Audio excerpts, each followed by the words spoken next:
In the realm of true crime, there are cases that cast ominous shadows over our collective consciousness.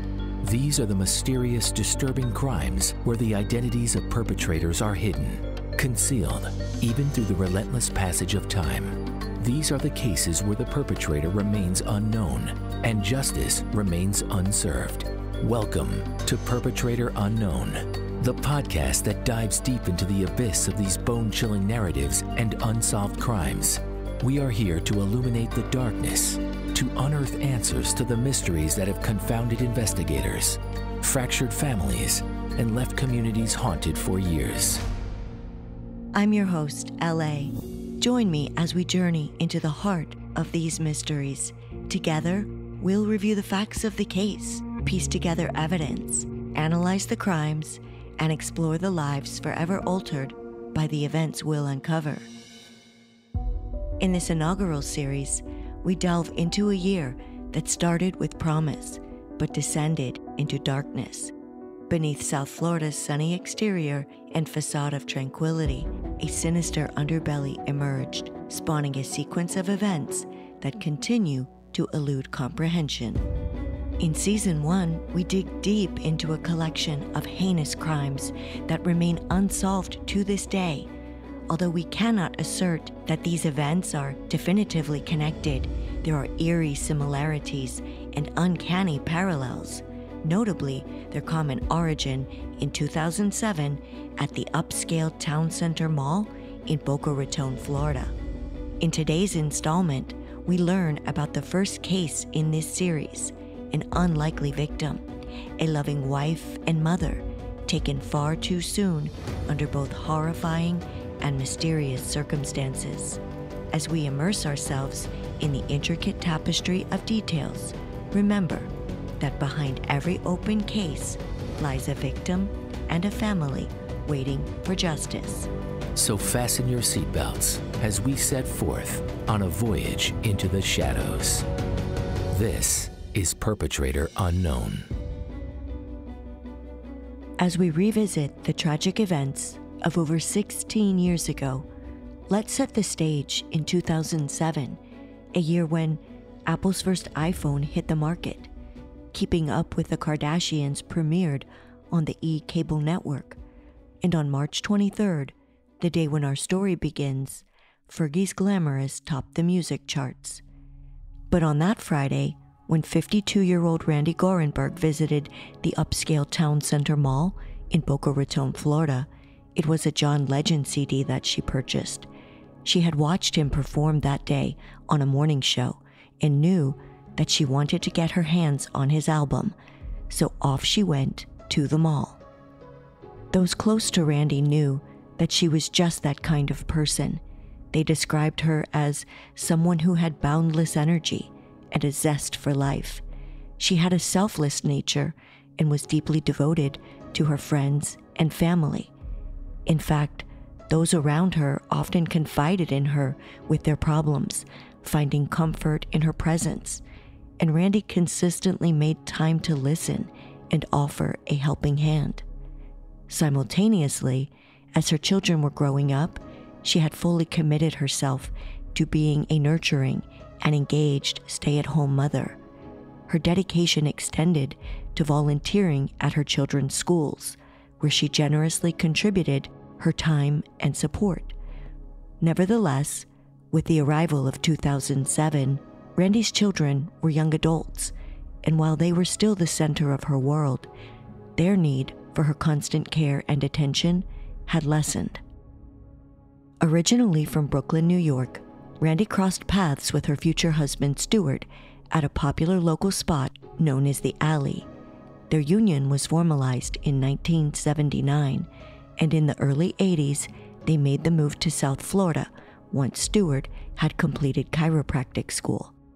Together, the couple had 2 children, a son named Daniel, born in 1982, and a daughter, Sari, born a few years later. By 2007, the family had been enjoying an enviable lifestyle, residing comfortably in a multi-million-dollar home in Boniello Acres, a secluded and private neighborhood west of Boca Raton. For those who may not be familiar, Boca Raton is an affluent coastal city about 45 miles north of Miami. It's known for its numerous golf courses, exclusive country clubs, and posh neighborhoods. The area boasts luxurious amenities and a high standard of living. Many wealthy business professionals and retirees choose to live in or around Boca Raton for those reasons, as well as the pleasant climate, beautiful beaches, and low crime rates. Yet, it was amid this serene facade that the Gorenberg's seemingly charmed life was shattered on that ill-fated day. What started as a typical Friday metamorphosed into an incomprehensible tragedy. March 23rd began like any other day for this well-heeled mother of two. Both Randi and her husband were early risers, and around 5:30 that morning, Stewart left the house for work. Their son Daniel was busy with plans of his own for the day. He had recently moved back home after graduating from college. That morning, Randi spoke with her daughter and a few friends by telephone. Then at some point, Randi drove the short distance to town center, where she visited a few stores. The mall's security cameras meticulously captured her departure at 1:16 p.m., shortly after she purchased that John Legend CD. With her distinctive and buoyant stride, Randi left the mall, shopping bags in tow, passing through the doors situated between Neiman Marcus and what was, at the time, the Sears department store. The video footage reveals Randi taking a few steps and then coming to a halt, her cell phone raised to her ear. Her movements, or lack thereof, suggest she may have been listening to a voicemail. She stands motionless, fixed in place, in the middle of the wide walkway for 29 seconds as two shoppers pass by her. She then places her cell phone into her handbag and begins to walk briskly out of frame. At that time, mall security cameras did not extend into the parking area. It is in this context, as Randi ventured out of the camera's view, presumably returning to her vehicle, that what happened next remains shrouded in uncertainty. What is certain, however, is that 39 minutes later, a disturbing call reached the Palm Beach County 911 dispatch center. The caller reported hearing two gunshots and witnessing a woman being pushed out of a moving vehicle. Lying lifeless on the pavement, dead from a gunshot wound to the left side of her head, that victim would later be identified as Randi Gorenberg. Face down in a pool of her own blood, Randi was found wearing blue jeans, a green shirt, white socks, and strangely, no shoes. The horrifying call had originated in Western Delray Beach, approximately 5 miles northwest of the mall. Randi was found near the South County Civic Center and Governor Lawton Childs Memorial Park, fewer than 15 minutes from the mall and only a short distance from her home. Eyewitnesses at the scene corroborated the details provided by the 911 caller and attested that at the entrance to the park, the vehicle braked, gunshots were heard, and the victim, slumped over, tumbled out of the passenger side door. Immediately, the black Mercedes SUV backed up and rapidly exited the same way it had entered, despite the fact that there was an exit only a few hundred feet away had the vehicle continued moving ahead. Could that small detail indicate that the driver was unfamiliar with the area? Randi was ejected from the Mercedes onto an access road leading to the park, but to those unfamiliar with the area, it may have appeared to be simply an enclosed parking lot. From the vantage point of the Mercedes driver that day, the northwest exit onto Jog Road would not have been visible. And that may have been significant because about an hour later, a sheriff's office community service aide located that vehicle behind a Home Depot on Jog Road, roughly 2 miles north of where Randi's lifeless body had been found. Inside the 2007 Mercedes-Benz GL 450, which was registered to Randi's husband, bloodstains marred the interior, but no gun was found. Her black and white Puma slip-on sneakers were not recovered in the vehicle. Also missing were Randi's brown Cuba handbag, her wallet, cell phone, and some of the items she had purchased at the mall that day. The John Legend CD she'd bought had already been inserted into the vehicle's player. The plastic wrapping from the compact disc was also still inside the vehicle, but its case oddly missing. Police later analyzed video surveillance footage, revealing that the vehicle entered the Home Depot parking lot just 5 minutes after Randi was shot. This indicated that the driver had most likely taken a direct route away from the murder scene. The journey would have included traveling north on Jog Road and navigating through or potentially pausing at least 6 traffic lights before ultimately making a right turn into the home improvement retailer's parking lot. This path presented multiple opportunities for witnesses to observe the vehicle. Unfortunately, the tinted windows of the SUV and the absence of security cameras behind the store prevented any chance of capturing the driver's image. The audacity of the crime committed in broad daylight was staggering, especially considering the suburban setting and the family's idyllic life. Randi was an unlikely target, a truly innocent victim.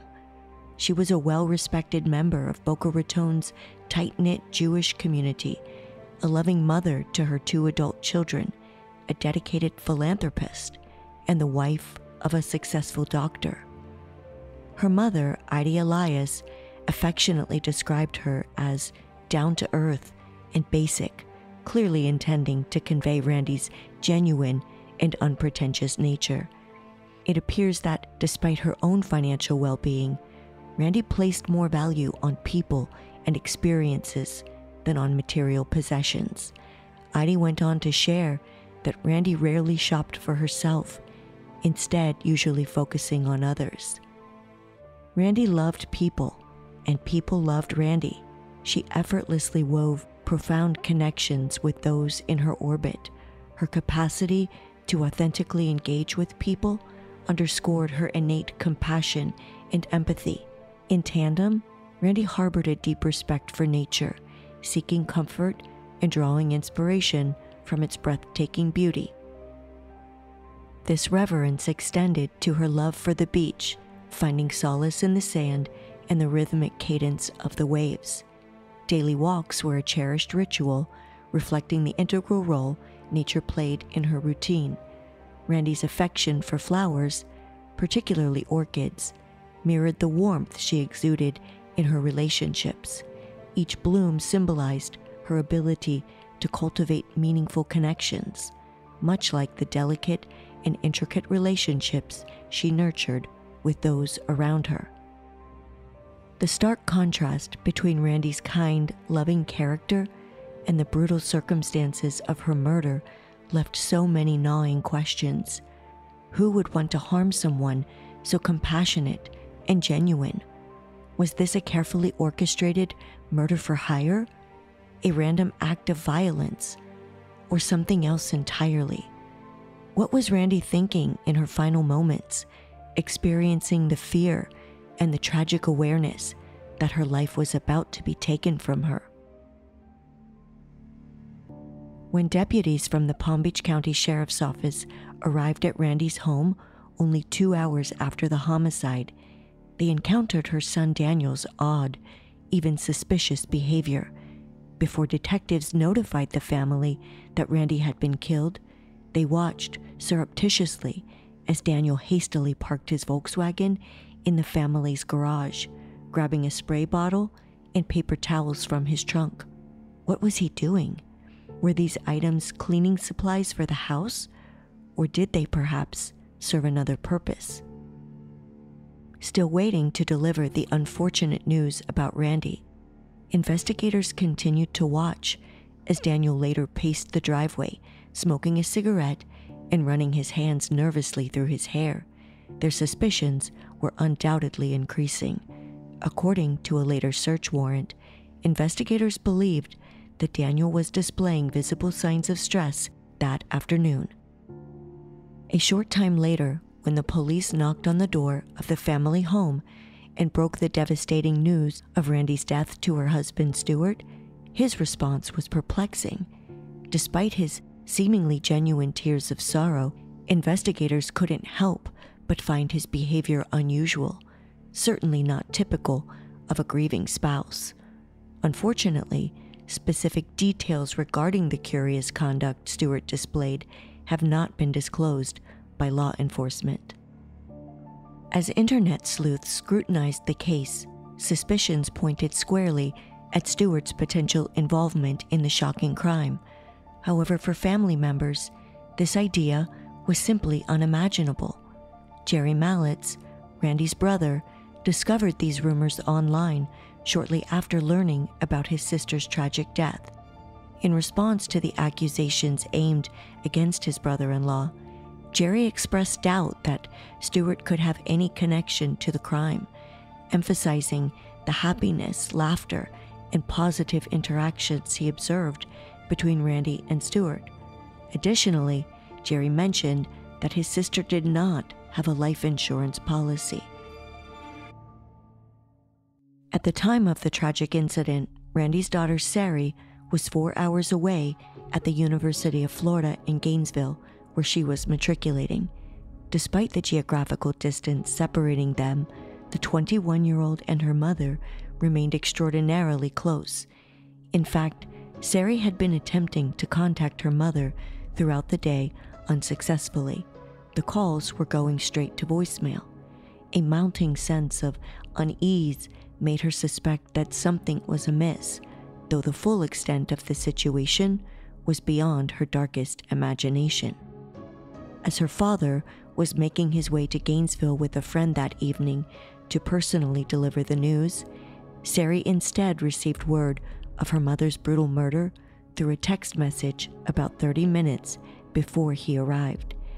It has never been publicly revealed who sent that message, but it is clear that, at that moment, her devastating loss was compounded with an additional layer of trauma. Law enforcement's initial suspicions regarding Daniel seemed only to intensify as time passed. The very next day, when authorities asked Daniel to surrender the clothing he had worn on the day of the murder, he provided only some of the items. Notably, he had been observed by law enforcement wearing black shoes and a black belt, but he handed over a pair of white shoes, omitting the black shoes and the black belt entirely. Perhaps even more problematically, Daniel's alibi did not hold up. He asserted that he had been at work at a local business specializing in diamond saw bits, yet his employer contradicted this claim, maintaining that Daniel had not reported for work. Within days, the air of suspicion around Daniel and his father continued to mount when both men retained counsel and stopped speaking directly with investigators. The profound impact of Randi Gorenberg's tragic passing resonated deeply within her circle of friends and family. But there was still more heartbreak to come. A mere 4 days after the distressing incident, on Tuesday, March 27, 2007, those who held her dear gathered to pay their respects at the very temple where she had often found solace and connection. Rabbi David Steinhardt warmly recalled Randi's wonderful spirit that illuminated every room she entered, emphasizing her capacity for love. Amid the synagogue's walls, memories of Randi as a devoted wife and nurturing mother resurfaced among the congregation, each memory serving as a poignant tribute to the woman whose loss they mourned. Adding further strain to the already somber circumstances, investigators appeared unannounced at Randi's expansive 7,000 square foot residence the day after her funeral. This unexpected intrusion disrupted the large number of friends and family who had gathered to mourn, forcing them to immediately vacate the premises. Jewish custom requires at least 7 days of mourning after the death of a loved one. The practice that begins immediately following the burial is called Shiva, or sitting Shiva. Traditional observance of Shiva requires that mourners stay at the home of the deceased and refrain from their routine activities. Many people perceived the arrival of investigators interrupting this sacred mourning period with a search warrant as insensitive, intrusive, and unsettling. This action to them seemed to signal a gravity that heightened suspicions and raised alarm bells. The Palm Beach County Sheriff's Office, citing standard procedure, clarified that the search was merely a routine step and urged the public to avoid jumping to conclusions. Paul Miller, the spokesperson for PBSO at the time, emphasized that the search and the way it was conducted didn't necessarily signal a shift in the focus of the investigation. He went on to publicly affirm that Randi's husband was fully cooperating with the ongoing investigation, a claim that the same agency would later contradict. Meanwhile, a dedicated homicide investigative team had been assembled quickly, and its members were tirelessly working around the clock. Police meticulously combed through the Mercedes SUV on 2 separate occasions, collecting over 50 DNA swabs and 7 latent fingerprints. Some of the other items taken from the vehicle included 2 compact discs, a yellow shirt, a baseball cap, a front seat passenger floor mat, a sales receipt, 4 dryer sheets, and a bullet casing. The evidence gathered from the vehicle appears relatively standard, with the exception of a few intriguing items. Obviously, the bullet casing is critical. The presence of dryer sheets raises questions about their potential significance in connection to the crime. Additionally, the discovery of a hat is noteworthy, considering Randi was not known to wear baseball caps. Did it belong to her husband or son, or was it left behind by the perpetrator? Beyond the vehicle, investigators located a bullet in the grass near the area where Randi had been shot. As the first week of the investigation was nearing a close, divers from the sheriff's office also ventured into the retention pond behind the Home Depot where Randi's vehicle had been abandoned. Hours were spent painstakingly searching the bottom of the pond in an attempt to locate the murder weapon. Regrettably, those efforts yielded no discovery of the firearm. During the same period, a heart-wrenching televised news conference unfolded, featuring Sari and her grandmother Idie. The purpose of the press event was to appeal to the public for assistance in solving the case. Sari, grappling with her own immense anguish, summoned the strength to express, amidst tears, that her mother would go to great lengths to help anyone. Despite her raw grief, Sari exhibited remarkable courage on behalf of her beloved mother. Randi's mother, while also bravely addressing the public, visibly trembled, her sorrow and pain evident to all who watched. Idie pleaded, "Please, help us find this murderer, this monster who did this." The absence of Randi's husband and son at this significant moment did not go unnoticed. Guy Fronston, the attorney representing both, explained that neither man felt emotionally composed enough to appear on camera during that time. However, this explanation raised skepticism within the community and potentially within the eyes of law enforcement. The sensational case continued to dominate the local media's attention and also drew national interest. Despite the extensive media coverage, deep into the investigation, there were still no suspects. Authorities remained perplexed, desperately seeking answers. The once 20-member-strong investigative team had dwindled to a mere pair by July, largely due to the rising number of homicides in the county. Furthermore, despite prior public declarations by PBSO indicating cooperation from Stewart, in a local newspaper article that ran in early July, detectives expressed their desire for assistance from both Randi's husband and son to reinvigorate the ongoing but now stalled investigation. This article also shed light on investigators' curiosity regarding the unusual behavior exhibited by Daniel in the hours and days following his mother's murder. Sergeant Rick McAfee of the Palm Beach County Sheriff's Office emphasized that Daniel was not considered a suspect at that time. There were no suspects identified. However, he also disclosed that neither Daniel nor Stewart had been willing to engage in additional questioning with detectives regarding their activities on the day of the incident. Attorney Fronston challenged PBSO's assertions, referencing his client's prior interactions with investigators, including both face-to-face discussions and written responses to questionnaires. The attorney also addressed Daniel's profound grief and depression. Fronston offered rationale for the actions that had intrigued investigators. Daniel's driveway smoking routine stemmed simply from a ban on smoking within the family home.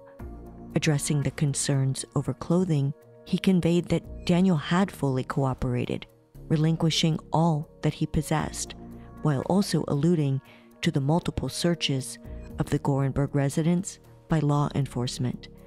Intriguingly, however, Fronston abstained from providing any insight into Daniel's apparent fabrication of a false alibi.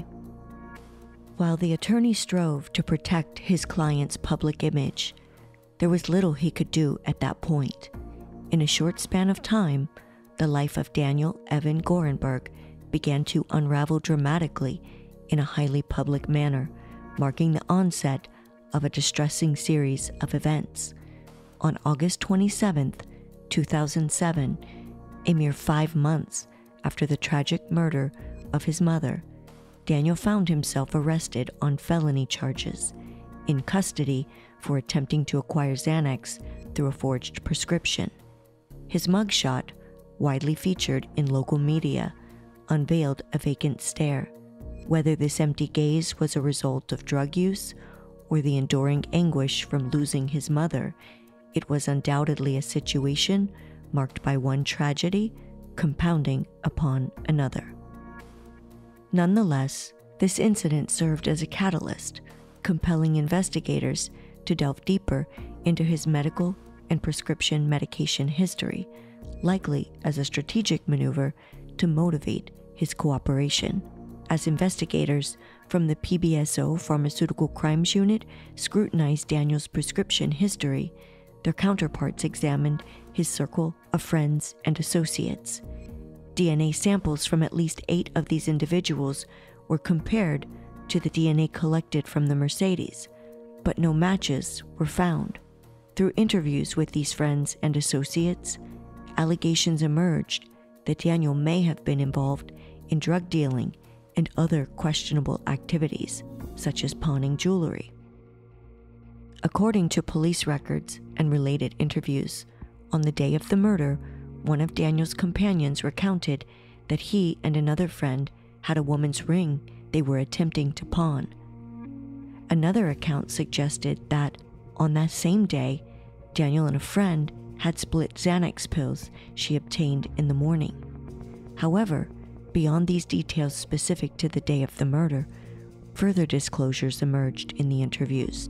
An additional individual alleged that Daniel had stolen her deceased mother's jewelry.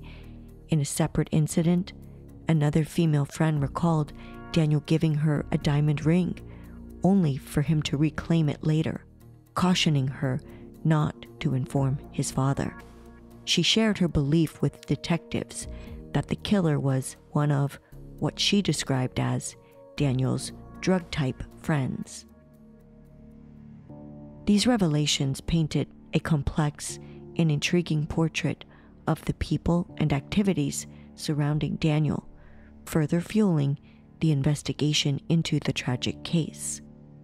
By mid-September, local news outlets began reporting that Randi's brother and mother had held discussions with high-ranking PBSO officials. The purpose was to foster cooperation between the victim's family and the investigators, yet it was evident that there was discontent on both ends. Law enforcement and Randi's family were frustrated, puzzled even, by Stewart and Daniel's reluctance to engage in question and answer sessions with the investigators. The hesitation of a husband and son to aid in the search for the killer of their wife and mother perplexed everyone. Furthermore, the limited progress made by PBSO in the case was a source of frustration for both Idy and Jerry. Despite the meeting concluding on a positive note, the prospect of meaningful cooperation from the Gorenberg men seemed rather bleak. Roughly 1 month later, another wave of turmoil engulfed Daniel's life as he found himself arrested once again on felony drug charges. These charges were linked to additional forged prescriptions embedded within his medical history. While investigators continued to focus on him and his associates, his defense attorney stressed that the now 25-year-old had battled addiction in the past. Weighed down by the loss of his mother and the relentless scrutiny of law enforcement, he had tragically succumbed to substance abuse once more. Whispers circulated within the community, and a growing suspicion emerged, questioning whether Daniel's addiction had played a role in his mother's tragic demise. Amid the media's coverage of these unfortunate developments, a parallel narrative unfolded. Stewart had unexpectedly met with investigators in the preceding week for an interview of Randi's husband. Sergeant McAfee noted that his attitude had changed 180 degrees. It appeared to be the favorable change that investigators were seeking, one that held the promise of significantly aiding the investigation. Yet, an unmistakable cloud of uncertainty hung over Daniel's life as law enforcement scrutiny intensified. On December 5th, 2007, Daniel was taken into custody, his bond revoked for a violation of supervised release. At that point, it had become increasingly challenging for even his supporters to deny a potential connection between his legal troubles and Randi's tragic murder. The unyielding pressure from law enforcement raised multiple questions. Did they believe Daniel knew more than he was sharing? Did they possess evidence, albeit insufficient? Were they attempting to elicit a confession? The unsettling possibility of her son's involvement in her death cast doubt on the perfection of Randi's seemingly idyllic life and served as a somber reminder that her life might have had hidden complexities. Within the community, people naturally sought a rational explanation for the heinous crime. As disturbing as it was, connecting it to a family member or their illicit activities offered a limited degree of understanding. More significantly, it restored a sense of security within the broader community. By classifying the crime as an inside job or linking it to Daniel's illegal activities, residents felt once again safeguarded from the chilling reality of the heinous act that had cost Randi Gorenberg her life. But that regained sense of safety would not last long. Another harrowing crime loomed on the horizon, poised to shake the very foundations of this once secure community. That's next time on Perpetrator Unknown. As we delve deep into the first of the perplexing town center mall cases, we are left with more questions than answers. The mysteries that surround this crime continue to persist nearly 17 years later. But the search for answers continues, and the quest for justice remains relentless. I'm LA, When I first learned about Randi's tragic murder nearly 17 years ago, the idea of creating a podcast about it was far from my mind. But all these years later, Randi's unsolved case has remained indelibly etched in my memory. I find myself pondering the profound impact of a single decision she made, the seemingly insignificant choice to visit the mall. Tragically, became the most consequential decision of her entire life. Randi's children were the very center of her world, and that one small decision robbed her of the opportunity to fully witness their growth into the adults she had so lovingly prepared them to become. I've never forgotten about Randi, so I'm using my voice on her behalf to help find answers and hopefully deliver the long-awaited justice she and her family deserve. If you have information related to Randi Gorenberg's case, call Detective William Springer of the Palm Beach County Sheriff's Office at 561-315-4188 or call Palm Beach County Crime Stoppers at 1-800-458-TIPS. That's 1-800-458-8477. You may remain anonymous. If you'd like to share your thoughts or insights about the podcast, please reach out. You can find our contact information in the show notes. We'd also like to encourage you to share the podcast, leave reviews, and engage with us on social media. Always remember that behind every unsolved case lies a victim and a family yearning for answers. Thank you for listening to Perpetrator Unknown.